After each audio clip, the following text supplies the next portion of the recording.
Coucou les amis, bienvenue dans ce nouveau numéro de 7 consacré à Monsieur Steven Spielberg, alias The Entertainment King. Né en 1946 à Cincinnati dans l'Ohio, Spielberg commence très tôt à être intéressé par le monde du cinéma. Il tourne quelques films amateurs, puis très tôt il arrête ses études pour se lancer totalement à la conquête d'Hollywood. Sa voie est toute tracée. Celui d'ailleurs qu'on peut considérer comme le cinéaste le plus populaire au monde, depuis 40 ans, a un petit secret, il a su garder son âme d'enfant. On va parler ensemble d'un génie ordinaire, en évoquant bien sûr sa filmo hallucinante, et comme le veut le principe de cette émission, ses 7 meilleurs films. C'est à 17 ans que tout commence vraiment pour lui, qui s'épanouit lorsqu'il pénètre dans les plateaux d'Universal.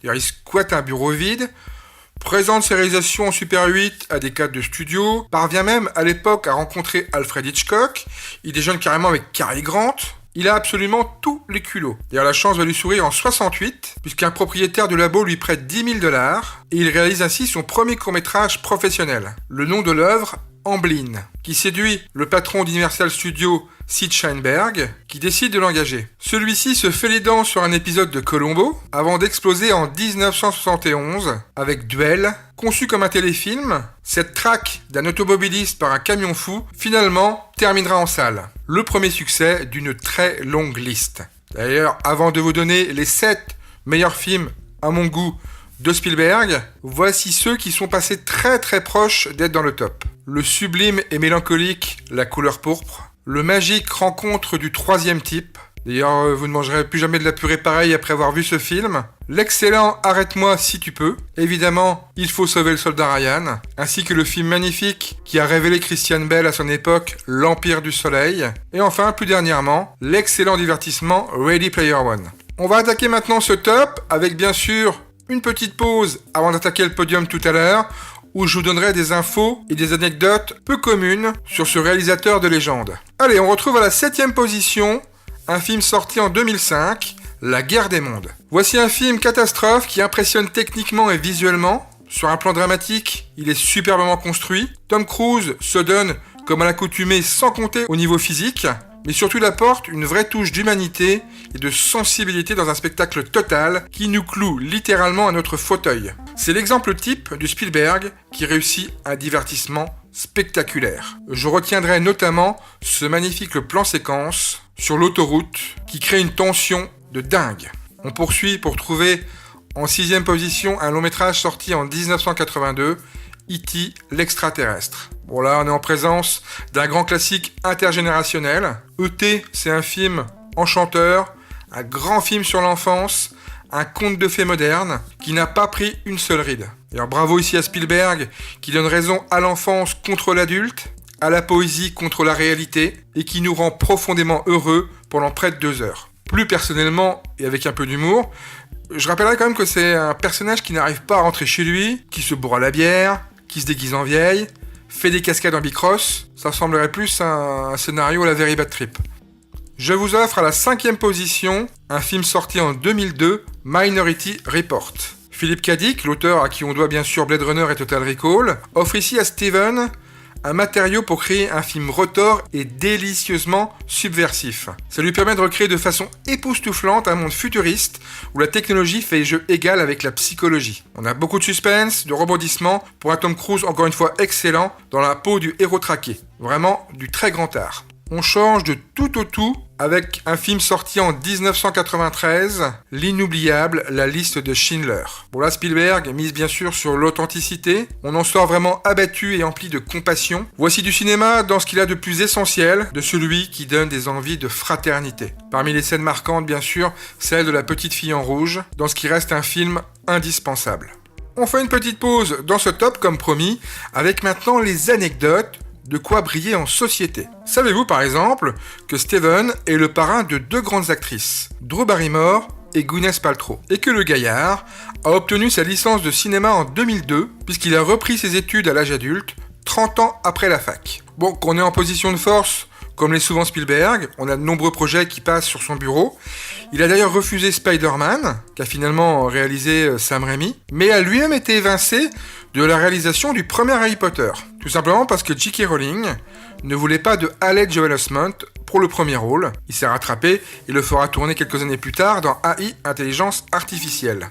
À préciser que c'est un très grand metteur en scène évidemment, mais aussi un producteur très inspiré. On lui doit nombre de films et de licences totalement cultes. Il a produit par exemple les Gremlins, L'Aventure intérieure, les Goonies, les Nerfs à vif, Men in Black, Transformers, Lovely Bones, True Grit, Real Steel. La liste est hallucinante et bien sûr en tête de proue la trilogie de Retour vers le futur. Et là c'est croustillant puisque Robert Zemeckis et Bob Gale, une fois terminé l'écriture, ont été voir de nombreux producteurs. Personne n'en voulait. En fait on voyait d'un mauvais œil cette comédie de SF qui parlait d'inceste. No comment. Finalement les deux créateurs tombent sur Spielberg, qui est partant pour le projet, mais impose des modifications scénaristiques. Il leur a en effet demandé de supprimer le frigo à explosion nucléaire, qui permettait de voyager dans le temps, et imposer une voiture. La suite, vous la connaissez, la mythique DeLorean. Parmi, d'ailleurs, les nombreuses cordes à son arc, il est aussi à l'origine de plusieurs jeux vidéo, notamment l'excellent Medal of Honor, sorti en 99 sur PlayStation, et le très rigolo Boomblocks, auquel d'ailleurs j'ai beaucoup joué sur la console Wii. Bon, avec tout ça, vous aurez compris que Steven, c'est pas quelqu'un qui est dans le besoin. Mais en plus, le mec, c'est un filou. À l'époque qu'il tourne Rencontre du troisième type, un certain George Lucas réalise un petit film nommé Star Wars. Mais il croit pas trop en la guerre des étoiles. Il va voir son pote Steven, qui lui est persuadé du contraire. Là, ils font un deal. Je t'échange 2,5% des recettes de mon film contre la même chose du tien. Depuis, Spielberg est devenu encore beaucoup plus riche. Un véritable Jedi, ce type. D'ailleurs, en continuant de parler un petit peu pognon, bravo à M&M's qui a refusé que sa marque apparaisse dans le film E.T. Finalement, c'est la marque de bonbons Reese qui a été mise en place et qui a donc vu ses ventes augmenter de 65%. D'ailleurs, l'expression placement de produit venait tout simplement d'être inventée. Et je pense qu'il y a un mec qui a pris la décision chez M&M's qui a dû prendre une petite soufflante. Voilà, on termine la partie anecdote avec E.T. qui, pour que vous le sachiez, est le croisement d'un Carlin, d'Albert Einstein et du poète Carl Sandburg.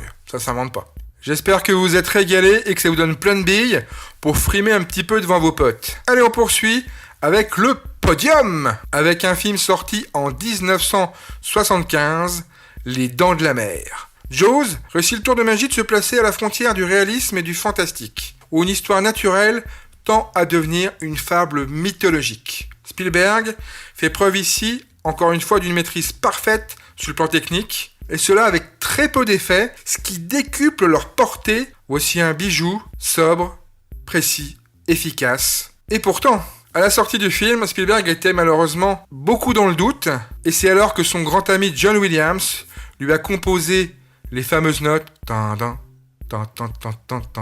et avec le recul, il accorde 50% de la réussite de ce film à l'homme aux plus de 50 nominations aux Oscars. Succès colossal en salle, il est même considéré comme le premier blockbuster de l'histoire du cinéma. On file en 1989 pour retrouver Indiana Jones et la dernière croisade qui se place en deuxième position. Accompagné de son papounet pour ce troisième volet d'une franchise irremplaçable, l'archéologue et aventurier le plus célèbre au monde nous offre vraiment du bonheur sur pellicule et de franches moments de comédie. Alors à son apogée, Spielberg provoque chez les nombreux spectateurs un enthousiasme sans réserve.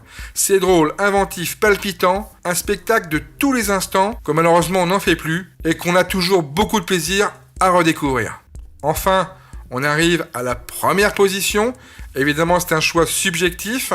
J'ai souhaité retenir Jurassic Park sorti sur les écrans en 1993. Il faut dire que les trucages innovants signés ILM et Stan Winston assurent un spectacle inoubliable. Alors pour l'époque, c'était un retentissement absolument phénoménal, enflammant tout simplement l'imaginaire de la planète. Générant des bénéfices historiques et 3 Oscars, le long métrage n'est pas exempt de défauts, à stigmatiser les dysfonctionnements qu'on retrouve dans nombreuses de grosses productions hollywoodiennes actuelles. Pour forcer le trait, on dirait du spectaculaire et du vide, au niveau scénario et personnages. Mais quel spectaculaire!